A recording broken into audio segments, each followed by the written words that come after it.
एक बार ऐसे किसी ने कहा, पूर्व में आपने बड़े पुण्य किए होंगे, वृंदावन मिल गया। हमने कहा पुण्य से वृंदावन मिलता है? स्वर्ग मिलता है पुण्य से, तो कुछ और मिलता होगा, वृंदावन नहीं मिलता। काहू की बस नाई, रसिक अनंत नृपति श्री स्वामी हरिदास जी महाराज कह रहे हैं, काहू की बस नाई तुम्हारी कृपा ते सब होए बिहारी बिहारिन। एक किशोरी कृपा ते जो कछु होए सो। और वहां जाकर फिर श्री जी से यह मत कहिए कि आप कृपा करिए,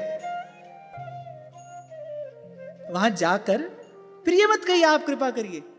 कृपा की है तो वहां तक पहुंचे हैं, बिना कृपा के कैसे पहुंच जाते? श्री जी ने कृपा की तो ही तो वहां तक पहुंचे। हाँ, ये श्री जी का स्वभाव है कि वो अकारण करुणा वरुणालय है। कोई पूछे हम पर कृपा कैसे हो गई, इसका कोई उत्तर नहीं है, हो गई बस।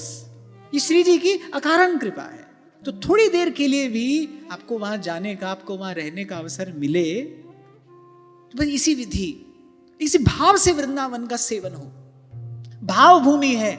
ध्रुवदास जी कह रहे भजन रसमयी विपिन धर, पर समझ बसे जो कोई। ये समझ कर कोई वृंदावन रहे, भजन रसमयी विपिन धर। देखो, प्रत्येक स्थान की अपनी एक विधि होती है। कहीं कोई विधि फलीभूत होती है, कहीं कोई विधि फलीभूत होती है। ये तो भाव भूमि है। यहां तो प्रेमी अनुरागी संत, बस उन्होंने पुकारा है प्रिया प्रीतम को, और प्रिया प्रीतम की कृपा की बाट जोते हुए, उनके दर्शन की अभिलाषा अपने हृदय में लिए हुए, वो तो बस रोए हैं, आंसू बहाए।